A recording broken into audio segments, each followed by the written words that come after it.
Nosotros durante todo este año 2021 tenemos un tema que hemos seleccionado para predicar su palabra, y es el tema acerca de las familias. Y nosotros queremos saber en verdad cuál es el plan de Dios para las familias, y ese es el tema que estamos viendo durante todo el año.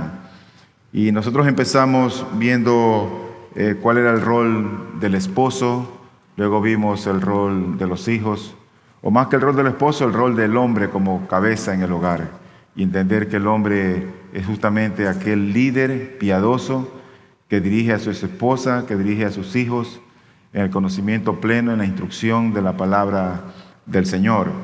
Y luego vimos también algunas instrucciones para los hijos, y hoy hemos tomado desde el domingo pasado una nueva instrucción que es para las mujeres, para las esposas, que es el plan de Dios para las esposas justamente.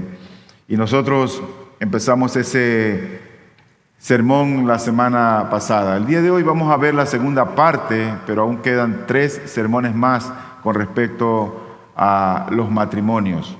Y es justamente lo que estamos viendo ahora, el rol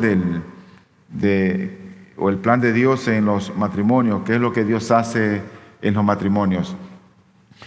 Y una de las cosas que nosotros debemos de destacar es que el matrimonio es maravilloso a causa de lo que el Evangelio ha hecho en el matrimonio, a causa de cómo lo ha permeado. Por lo tanto, eso quiere decir, si alguien no ve el Evangelio, o si alguien no entiende el Evangelio, o no conoce el Evangelio, no puede ver la cruz de Cristo, no puede ver lo precioso que es el matrimonio. Los que somos casados y somos creyentes tenemos una doble bendición. La Biblia dice que el que haya esposa haya el bien y alcanza la benevolencia del Señor. Pero por otro lado está el hecho de que entendemos el matrimonio a la luz del Evangelio, a la luz de lo que Cristo ha hecho en el matrimonio.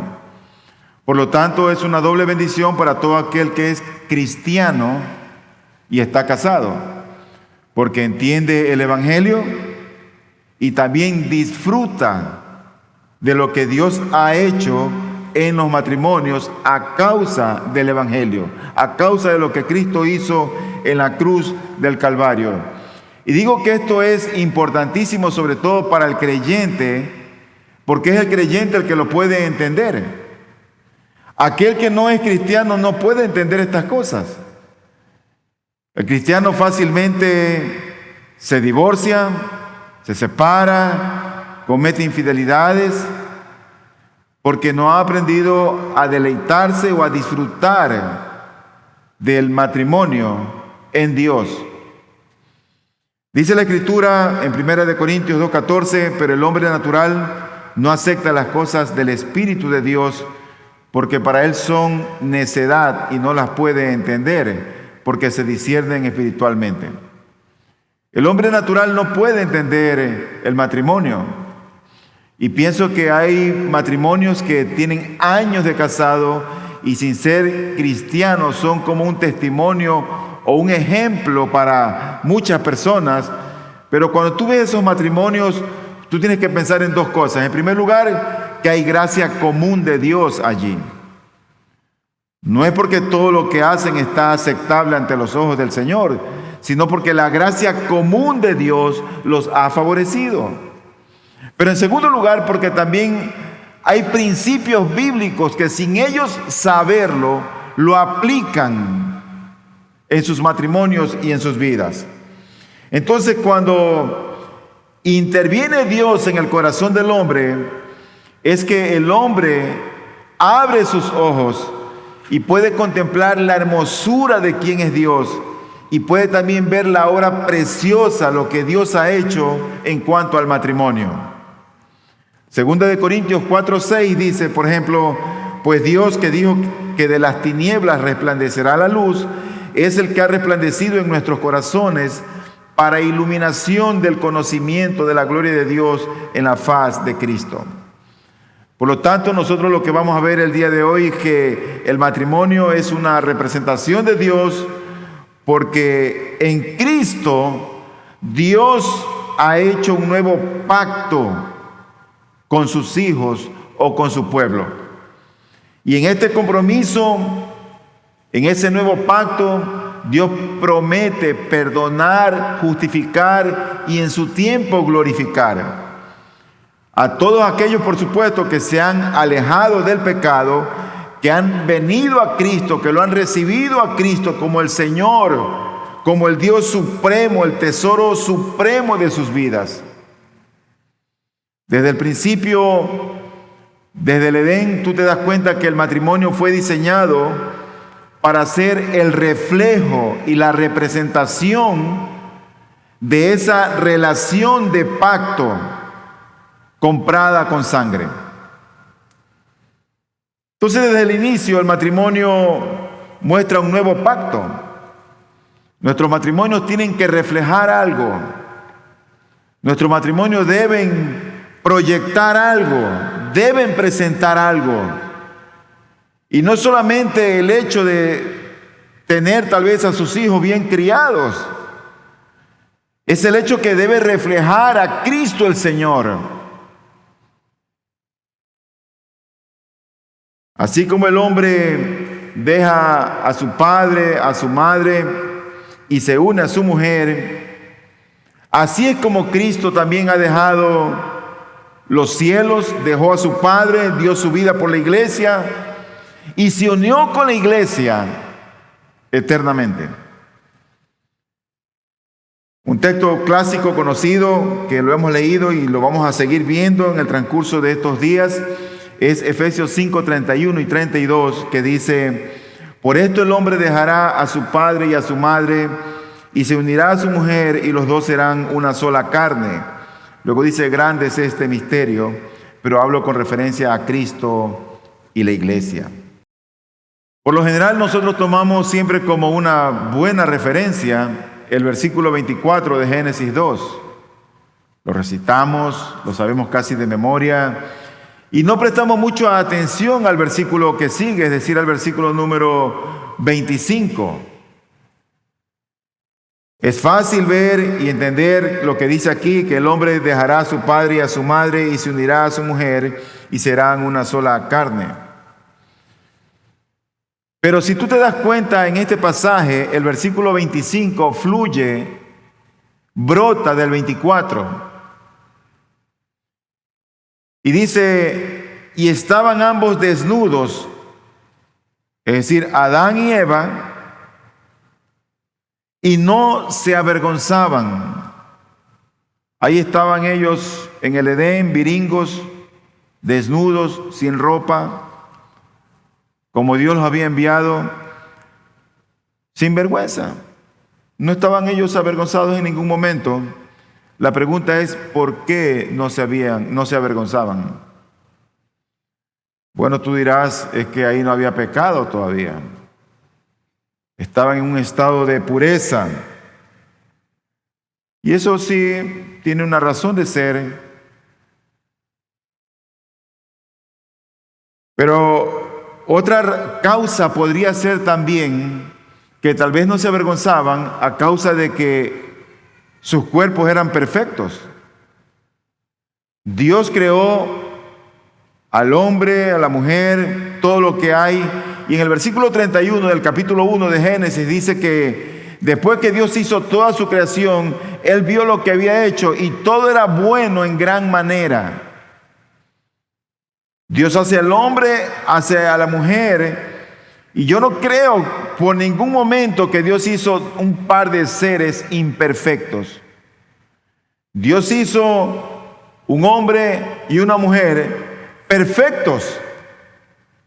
Y puede ser que tal vez ellos no se avergonzaran a causa de la perfección de sus cuerpos. Eso podría ser también una razón de ser. Entonces, Génesis 2, 24 y 25, yo creo que, hermanos, tiene aplicación para antes y también para después de la caída, porque la Biblia dice en Marcos 10:9, siglos después, cuando viene el Señor Jesucristo, le hacen una pregunta acerca del matrimonio y Él dice esto: que nadie separe lo que Dios ha unido. Y aquí el Señor se está remontando al Génesis, al inicio. Y está tomando Génesis 2, versículo 24. Ahora, entonces no tiene que ver con belleza física, porque el hombre ya había caído. No tiene nada que ver algo acerca de sus cuerpos. Si tú te das cuenta, en Génesis 2:24, primero se unen, luego están desnudos, pero no están avergonzados. Es una nueva clase de unión duradera, arraigada en un compromiso que ellos estaban haciendo delante de Dios. Dejará el hombre a su padre y a su madre, se unirá a su mujer y los dos serán o se fundirán en una sola carne. Ellos estaban fundidos, estaban unidos en una unión duradera, arraigada en el compromiso de un pacto que estaban haciendo delante de los ojos del Señor. Y eso es lo que crea el contexto de un matrimonio libre de vergüenza y no más bien su belleza física. ¿Y qué tiene que ver el pacto con no avergonzarse? Tiene que ver mucho. Ellos están desnudos y no avergonzados. No a causa de cómo eran ellos, sino a causa de la plenitud de ese amor de pacto, donde no hay temor a que mi cónyuge me rechace.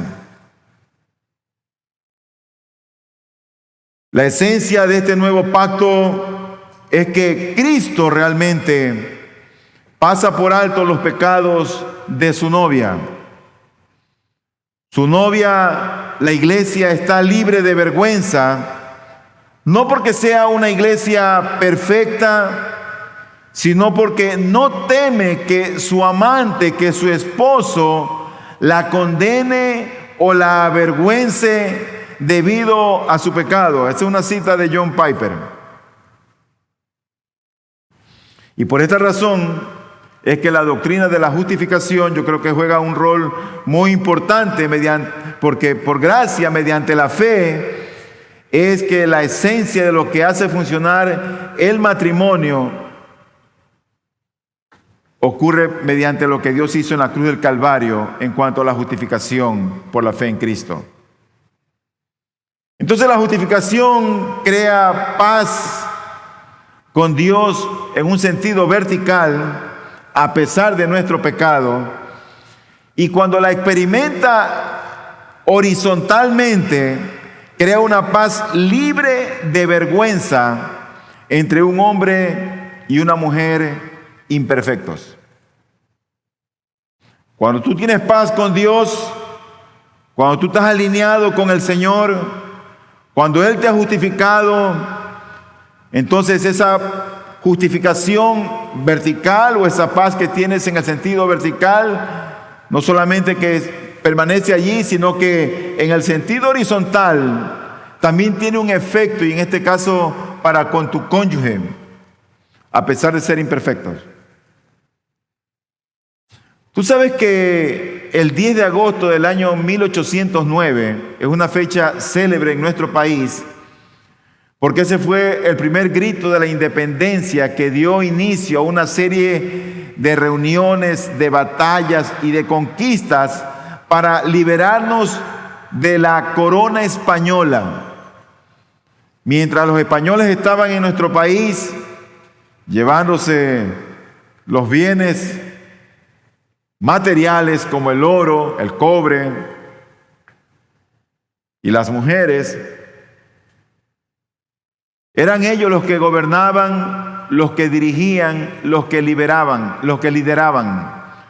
Ellos eran los que mandaban.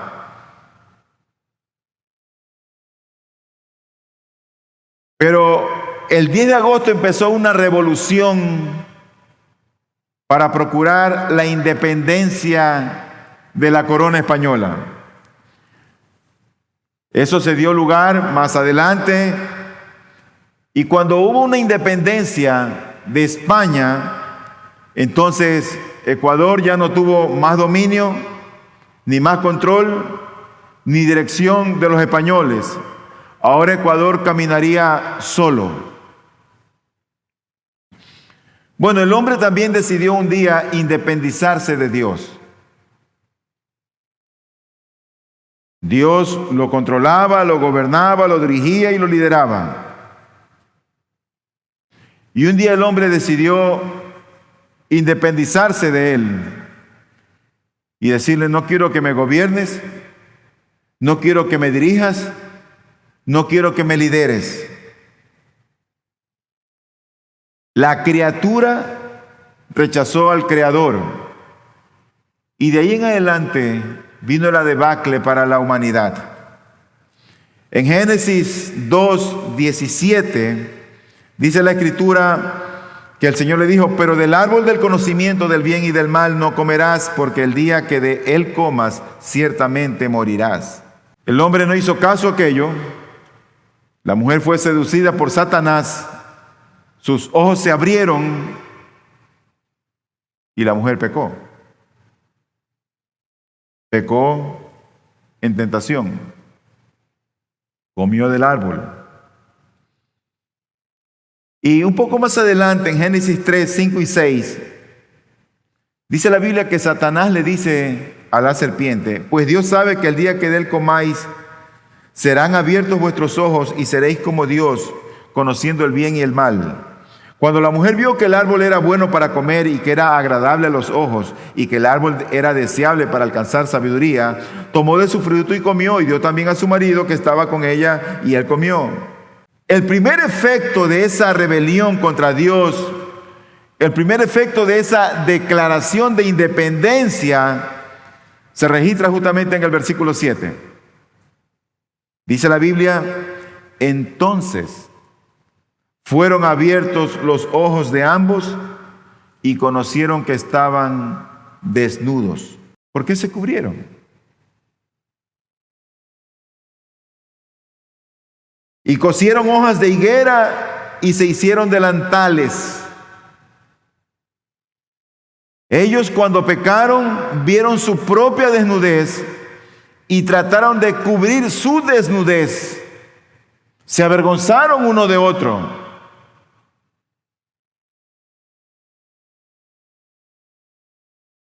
Entonces, si tú te das cuenta, el matrimonio no es una cuestión de estar enamorado. No tiene nada que ver con el estar enamorado, ni tiene nada que ver con el tener cuerpos perfectos. Pero ¿qué significa esto de que se cubrieron? De pronto, de un momento a otro, ellos se sienten avergonzados por sus cuerpos. Y antes de la rebelión contra Dios no había vergüenza. Ahora, evidentemente, hay vergüenza y ellos se cubren. ¿Por qué? No hay razón para pensar que se volvieron feos repentinamente o que se envejecieron de un momento a otro. Ese no es el texto o el enfoque del texto en lo absoluto. Su belleza no era el enfoque de Génesis 2:25. Y su fealdad tampoco es el enfoque por el cual ellos se cubrieron en Génesis 3:7. ¿Por qué la vergüenza entonces? Bueno, la respuesta es porque se desplomó, porque cayó el fundamento del amor fiel al pacto. Y con esto desapareció para siempre la agradable seguridad del matrimonio que todo lo cree. Por eso es que el matrimonio, te voy a decir lo que es. Porque mucha gente viene al matrimonio y se casa ilusionado, teniendo buenas expectativas, y eso es bueno. Están con mucha ilusión y eso es bueno. Pero tienes que recordar que el matrimonio es la unión de un pecador con otra pecadora. Y cuando se unen dos pecadores, pues tú ya sabes los casados lo que ocurre en los matrimonios. Hay mucha gente que se arrepiente de haberse casado y hay otros que no lo soportan y dan por terminado el matrimonio, rompen el pacto. Pero el fundamento del amor fiel al pacto es descrito en las Escrituras. Porque el fundamento de este amor fiel al pacto entre un hombre y una mujer es el pacto intacto entre ellos y Dios. Él los gobierna para su bien y ellos disfrutan de esa seguridad dependiendo siempre de Él o en Él. Cuando comieron del árbol del conocimiento del bien y del mal, el pacto se rompió y el fundamento de su propio compromiso se derrumbó. Ellos experimentaron eso de manera inmediata al corromperse el amor que profesaban y se guardaban mutuamente. Sucedió, yo diría que de dos maneras. Y hoy lo experimentamos nosotros también de igual manera, de dos maneras, de dos formas. Y ambas formas se relacionan con la experiencia de la vergüenza. En el primer caso, o la primera forma, la persona que ve mi desnudez ya no es digna de mi confianza, por lo que tengo temor de ser avergonzado. Y en el segundo caso, ya no estoy en paz con Dios y me siento culpable, me siento envilecido, me siento indigno. Entonces, esa misma culpa en mi conciencia me hace sentir avergonzado por la desobediencia a Dios. Déjame ver una por una para entenderlo mejor.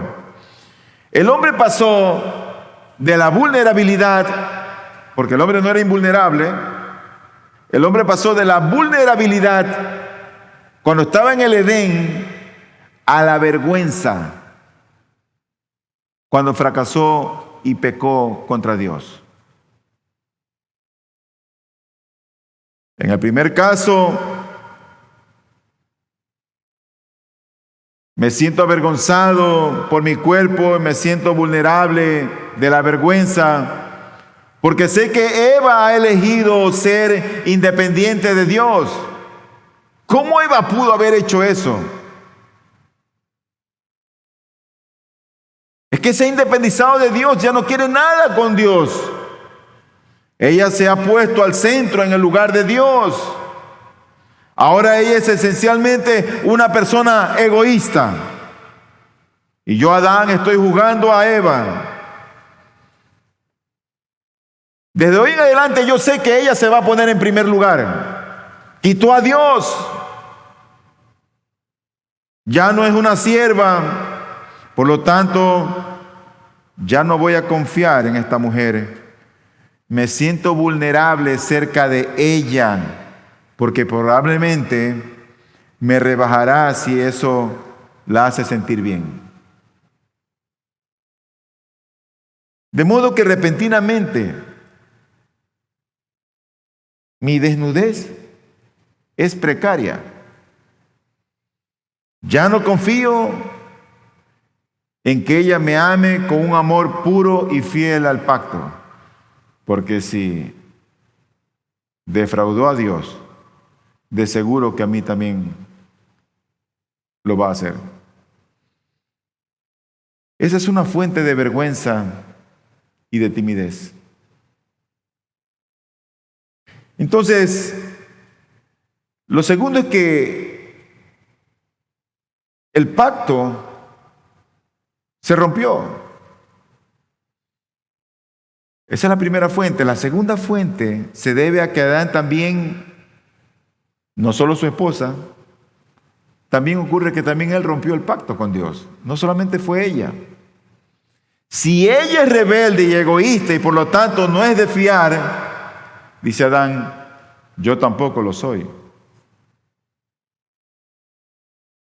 No obstante, mi manera de experimentarlo en mí mismo es sintiéndome envilecido, culpable e indigno. Antes de la caída, lo que era y lo que debería haber sido era lo mismo. Sin embargo, ahora lo que es no es igual a lo que debería ser. Tal vez para Adán, él podría haber dicho que aunque la esposa de él pudiera ser la persona más confiable del mundo, él se sentía vulnerable por quien era ella, así como también ella se sentía vulnerable por quien era él. Lo cierto es que en esa condición ellos ven su desnudez y se visten. Dice Génesis 3:7. Entonces fueron abiertos los ojos de ambos y conocieron que estaban desnudos y cosieron hojas de higuera y se hicieron delantales. Ellos trataron de hacer frente a esta nueva situación haciendo vestidos para cubrirse. Por eso que entretejieron esas hojas de higuera. Pero un poco más adelante, en Génesis 3:21, dice la Biblia que Dios hace mejores atuendos que lo que ellos habían hecho y los viste de otra manera, los viste mejor. Eso también tiene un significado. Dice el versículo número 21, y el Señor Dios hizo vestiduras de piel para Adán y su mujer y los vistió. Su desnudez los exponía y los hacía sentir muy vulnerables. Entonces ellos trataron de cerrar el vacío entre lo que eran y lo que deberían ser, cubriendo lo que es y presentándose de una manera nueva.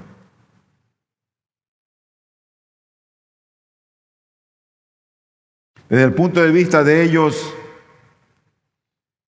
este fue el origen de la hipocresía. Yo creo que este fue el primer intento totalmente infructuoso de fraude.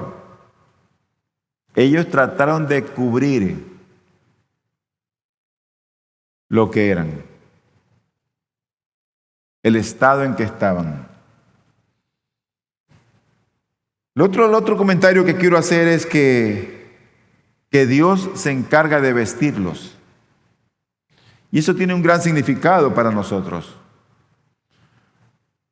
Porque en la desnudez que tiene el hombre antes de venir a Cristo, en la miseria en que se encuentra, en la simplicidad de sus vidas, en las crisis emocionales o espirituales que atraviesan, solamente cuando el hombre puede contemplar y ver su propia desnudez, es que Dios te va a vestir con las vestiduras para glorificar su nombre en lo que hace en ti. Mientras alguien no vea su propia desnudez, se va a querer poner lo que más le conviene.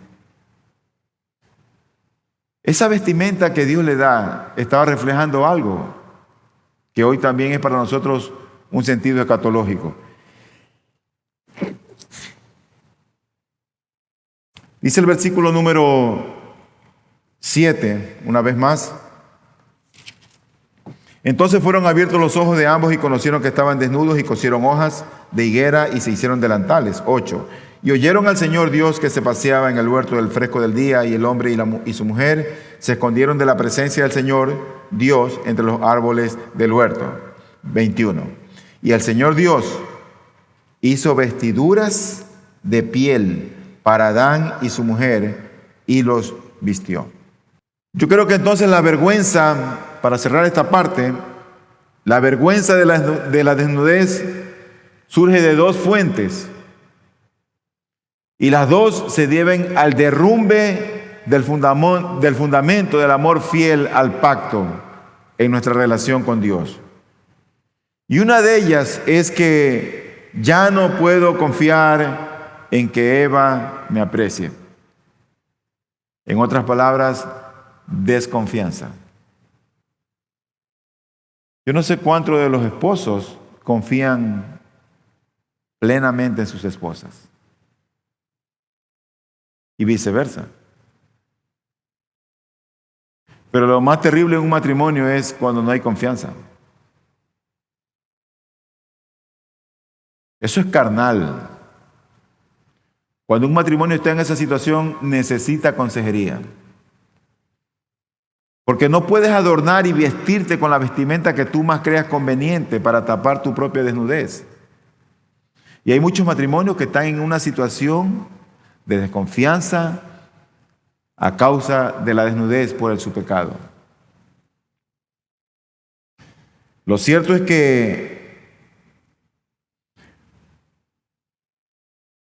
el hombre se vuelve egoísta, el hombre se siente vulnerable y el hombre se siente vulnerable a que pueda ser humillado por los propios propósitos egoístas de su cónyuge. Entonces, una fuente es por la ruptura de ese pacto entre Dios y el hombre. La otra es que ya sé que soy culpable y que la desnudez de la inocencia contradice mi falta de mérito. En otras palabras, su propia conciencia lo hace sentir avergonzado. Pero llega un momento glorioso en todo esto que pasó en el libro de Génesis. Dios los vistió, Dios cubrió su desnudez. Y eso es lo importante. Lo que ellos hicieron no estuvo bien. Cuando ellos pecaron y se dieron cuenta cómo estaban y desconfiando del uno que tú has dejado a Dios, pero tú también lo dejaste. Y empezó a causa de su egoísmo, ese sentimiento de vulnerabilidad. Sucede que ellos se visten con ropa ligera, pero Dios parece ser que hace un sacrificio porque dice que los viste con piel. Dios hizo mejores atuendos para ellos. Fueron pieles de animales. ¿Cómo nosotros debemos interpretar eso? Bueno, el esfuerzo de Adán y Eva por vestirse fue, como dije, un esfuerzo pecaminoso para ocultar lo que realmente había sucedido. Trataron de ocultarse de Dios. En otras palabras, ya no eran inocentes, sino que eran rebeldes contra Dios. Su desnudez los exponía y los hacía sentir muy vulnerables. Así que trataron de cerrar el vacío entre lo que eran y lo que deberían ser, cubriendo lo que es y presentándose de una manera nueva, que no era la que Dios había creado ni la que Dios había establecido. Entonces, desde el punto de vista de ellos, este fue el origen de la hipocresía.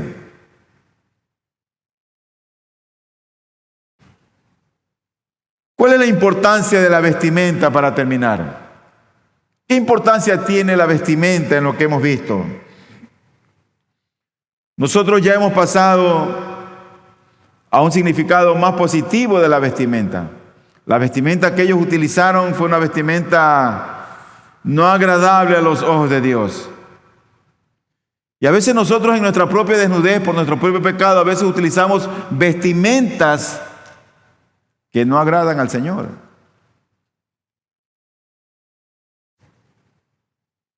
A veces en nuestra vida como cristianos o a veces en los matrimonios.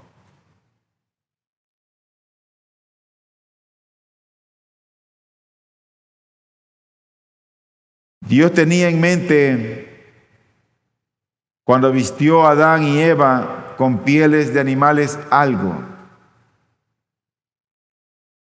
Y no se trataba solo de un testimonio de la gloria que ellos perdieron, ni de una confesión de que no somos lo que deberíamos ser, sino que es también un testimonio de que un día Dios mismo nos transformará en lo que deberíamos llegar a ser o en lo que seremos para gloria de Dios.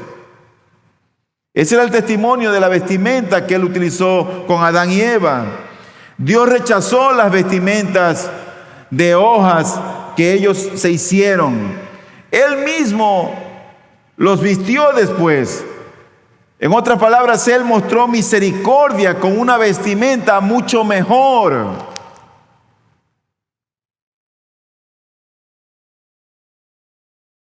Junto con las otras señales alentadoras de todo ese contexto que uno ve, como por ejemplo cuando Dios promete que va a destruir con la simiente de la mujer a la serpiente que representa a Satanás, junto con todas esas con esas noticias alentadoras, positivas, la misericordia de Dios apunta al día en que un día resolverá el problema de nuestra vergüenza de una manera decisiva y permanente. Y Él lo hará con la sangre de su propio Hijo. Así como al parecer hubo un derramamiento de sangre durante la matanza de aquellos animales, porque tomó piel de animales para vestirlos a ellos, para cubrirlos a ellos. Un día Él los vestirá a aquellos que están desnudos con las vestiduras de justicia y el resplandor de su gloria. El matrimonio, mis hermanos, debería ser un deleite en Dios si uno conoce a Cristo. Lo que significa que nuestras vestimentas son testimonio de nuestro pasado presente, de nuestro fracaso pasado y presente, y de nuestra gloria también futura.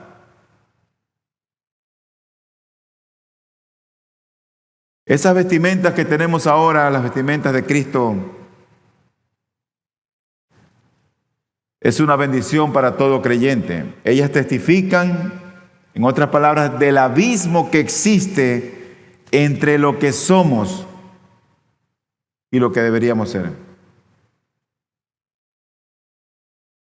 Por eso dice la Escritura en Gálatas 3:27, leo este pasaje, donde dice lo siguiente: porque todos los que fuisteis bautizados en Cristo, de Cristo os habéis revestido. Y en Filipenses 3:21, poquito más adelante, dice la Escritura: el cual transformará el cuerpo de nuestro estado de humillación en conformidad al cuerpo de su gloria, por el ejercicio del poder que tiene aún para sujetar todas las cosas a sí mismo. Esa vestimenta también testifica de la misericordia y de la intención de Dios al tender un puente sobre ese abismo mediante Jesucristo y su muerte por nuestros pecados.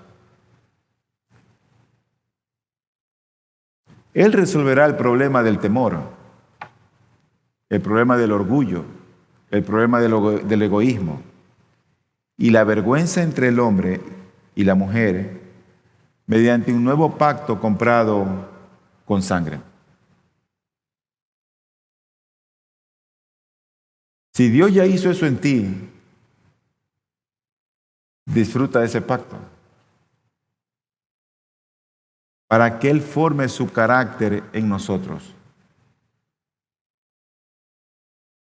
Entonces, de manera maravillosa, en el mismo contexto del derrumbe del pacto entre Dios y el hombre, y el derrumbe de ese pacto matrimonial entre Adán y Eva, en ese mismo contexto, Dios enfoca por su misericordia la redención que el matrimonio mismo está diseñado a demostrar.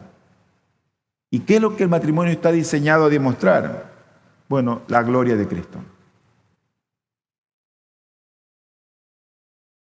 Tu matrimonio y el mío deberían de reflejar ese misterio que habla Efesios 5, 31 y 32,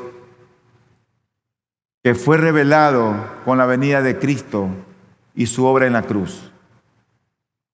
Así como Cristo dejó a su padre, murió por su novia y se unió a su novia, a la iglesia, así el hombre deja a su padre y se une a su mujer y forman una sola carne. Bueno, de igual manera, Dios en Jesucristo no va a abandonar nunca a su novia.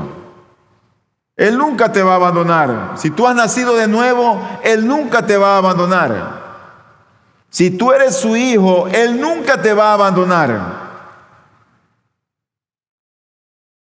Tu matrimonio debe reflejar, nuestros matrimonios deben reflejar ese amor de Cristo por su iglesia. Ese pacto en Cristo el Señor. Entonces, después de la caída, Dios no tuvo que rediseñar el matrimonio. El matrimonio sigue siendo el mismo. No hizo ningún cambio. Cuando le preguntaron por qué Moisés le dio carta de divorcio, él dijo, al principio no fue así. Pero eso ocurrió por la dureza del corazón. Él vio eso como una concesión de Dios, el divorcio. No lo vio como un mandamiento, sino como una concesión de parte de Dios, por la dureza en el corazón del hombre.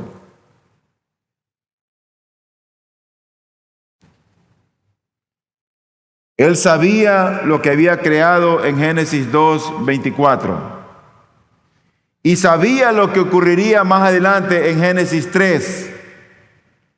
Por lo tanto, el diseño del matrimonio, su caída y la redención implícita del mismo sirven para indicarnos cuál es el propósito del matrimonio. El matrimonio, en otras palabras, existe para demostrar el misericordioso amor fiel al pacto de Cristo y la fidelidad de su novia.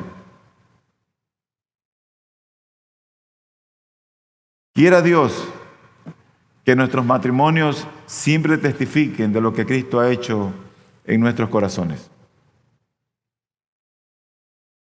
¿Sabes que cuando los matrimonios son más parecidos o reflejan más lo que Cristo ha hecho, hay menos egoísmo, hay menos orgullo, hay menos altivez, hay menos falta de perdón, y hay más comunicación, hay más entendimiento, hay más amor, hay confianza? Porque Cristo ha restaurado todas las cosas. Dios mediante, el próximo día domingo continuaremos con 3 textos más sobre el matrimonio y daremos por finalizada esta sesión si el Señor así lo permite.